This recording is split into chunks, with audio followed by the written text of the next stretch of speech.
یہ طے کر لیا کہ آپ کس مقصد کے تحت جا رہے ہیں، آپ کا اس کام کرنے کا جو آبجیکٹو ہے، الٹیمیٹ جو آپ کا ٹارگیٹ ہے، وہ ہے کیا۔ اب آپ نے اپنے آپ کو تیار کیا وضو کی صورت میں۔ وضو سے پہلے آپ ایک چیز کو دیکھتے ہو کیا کہ کہیں آپ پر کیا غسل تو نہیں ہے، کہ آپ اس غسل کے اس پروسیس سے تو آپ کو نہیں گزرنا۔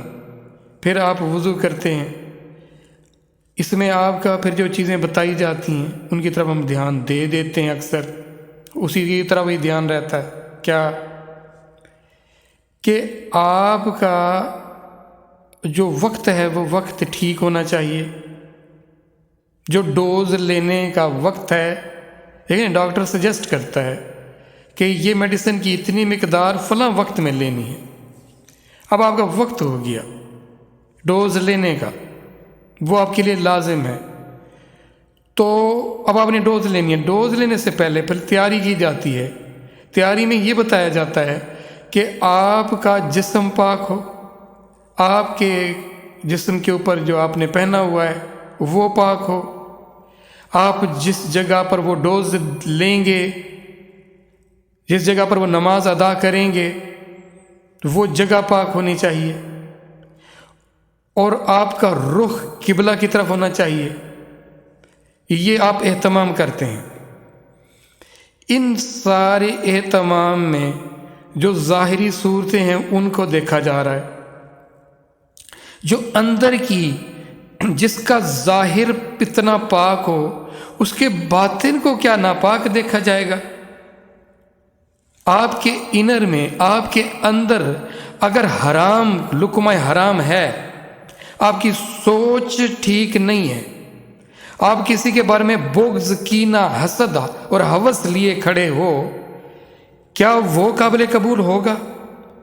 جو ذات چاہتی ہے کہ آپ کے جسم بھی پاک ہو، جسم میں کیا آپ کا انر اس میں شامل نہیں ہوتا، جگہ پاک ہو، رخ قبلہ کی طرف ہو۔ کیا رخ صرف قبلہ کی طرف رکھنا ہے؟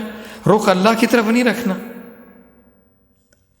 میری روح کا رخ میرے اللہ کی طرف ہو، اس کی محبت کی طرف ہو، میرا انر پاک ہونا چاہیے، یہ شرط ہے، اور اس کو فوکس نہیں کیا جاتا۔ باہر والی چیزیں تو کر لی آپ نے، آپ کو یہ پتہ ہے نا کہ اگر ایک لقمہ حرام چلا گیا تو آپ کی دعا کیا ہوتی ہے؟ التجا ہوتی ہے، گڑ گڑانا ہوتا ہے، انتہائی عاجزی کی صورت ہوتی ہے۔ وہ نہیں، کسی کا گڑ گڑانا وہ بھی قبول نہیں ہے۔ اگر لقمہ حرام اندر ہے اور میں تمام اس کی خلاف ورزیاں کروں، ملاوٹ کروں، سود لوں، رشوت لوں، دوسروں کا حق کھاؤں، اور پھر اس سے نمازیں پڑھوں، اور پھر اس سے عمرے کروں، پھر اس سے حج کروں، اور اس میں صدقہ اور خیرات کے میں صلاح بہا دوں، کسی کو کوئی شک ہے تو یہ شک اپنے اندر سے نکال باہر کرے، کوئی قبولیت نہیں ہے۔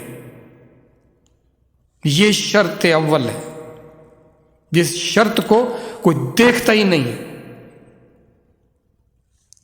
آپ کا انر پاک ہونا ضروری ہے، اس انر کے اندر آنی ہے وہ سارا۔ آپ نے جو ڈوز لینی ہے نا، جو آپ نے سیراب ہونا اپنے اندر سے، اندر وہی کی وہی خباثت، وہی کی وہی غلاظت، تو کیا ہوگا اس سے؟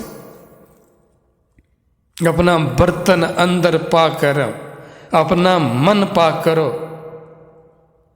رزق حلال شرط اول ہے بندگی کی، جس کو یوں اگنور کر دیا گیا جیسے کوئی ضرورت ہی نہیں ہے اس کی۔ دیکھیں اب نماز آپ کو کیسے بے حیائی اور برے کاموں سے ابھی آئی نہیں نماز روک رہی، کیوں میری طرف آ رہے ہو؟ پاک کر کے آؤ اپنا تن، اپنا من، اپنا وجود، اپنا رخ ٹھیک کر کے آؤ۔ اس نے تو پہلے ہی سے کام شروع کر دیا۔ اگر آپ حقیقت میں اس کو لے رہے ہو تو یہ آنے سے پہلے اتنا کام تو اس نے پہلے کر دیا، پھر جب آپ اس کے اندر آؤ گے پھر کیا کرے گی وہ؟ پھر وہ نماز آپ کو کیا پھر آپ کو نماز سے ملے گا کیا؟ پھر جا کر آپ یہ کام کرو گے آگے. کام تو تب ہوگا نا جب اندر سے آپ جڑ چکے ہو، پھر اسی کے کام کرو گے. اللہ کے نبی صلی اللہ علیہ وسلم فرماتے ہیں کہ اپنے آپ میں اپنے رب کے اوصاف خوبیاں پیدا کرو. وہ ذات پاک ہے، تم بھی پاکیزگی کی طرف جاؤ. وہ ذات عادل ہے، تم بھی عدل کی طرف جاؤ. تو یہ ساری چیزیں وہ دیکھیں نا، وہ کس قدر رحمان ہے، رحیم ہے، تم بھی اس رحمت، اس رحم کی طرف جاؤ.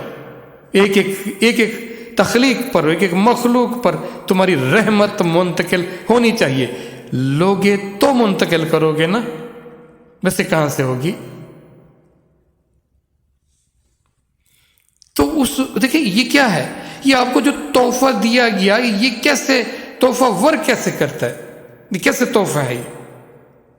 اور ہم نے اس کو کتنا ہلکا اور کتنا غیر اہم جانا ہوا ہے. پھر ویسی ہے نا، جیسے نیت ہے ویسی مراد ہے.